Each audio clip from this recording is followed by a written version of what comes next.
আসসালামু আলাইকুম। আজকে আমরা খুব সংক্ষেপে জানব ইসলাম একমাত্র গৃহীত ধর্ম এই ধারণাটা নিয়ে।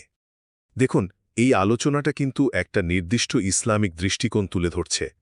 মূল ব্যাপারটা হল কেন এখানে বলা হচ্ছে যে আল্লাহর কাছে শুধু ইসলামই একমাত্র সত্য আর গ্রহণযোগ্য ধর্ম, আর সেই কারণে অন্য ধর্মকে সম্মান করাটা ঠিক না বা ভুল। আচ্ছা, তাহলে এর আসল কথাগুলো কি চলুন দেখি। প্রথমত একদম গোড়ার কথা হল এই বিশ্বাস যে আল্লাহ সুবহানাহু ওয়া তাআলা শুধু ইসলাম ধর্মকেই গ্রহণ করেন। এটাই একমাত্র সত্য ধর্ম, বুঝলেন তো? এরপর দেখুন দ্বিতীয় পয়েন্টটা। এই দৃষ্টিভঙ্গি অনুসারে আমরা যে কথায় কথায় বলি সব ধর্মকে সম্মান করি, এটা নাকি কুরআনের শিক্ষার সাথে মেলে না। মানে এই কথাটা বলাই ভুল।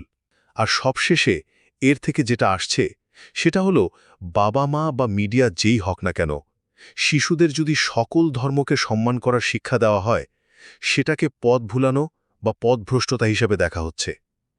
একমাত্র ইসলামকেই সম্মান আর ভালোবাসার যোগ্য ধর্ম মানা হচ্ছে। তাহলে এই বিশেষ মত অনুসারে একদম সহজ কথায় ইসলামই একমাত্র সত্য, গ্রহণযোগ্য এবং সম্মানীয় ধর্ম।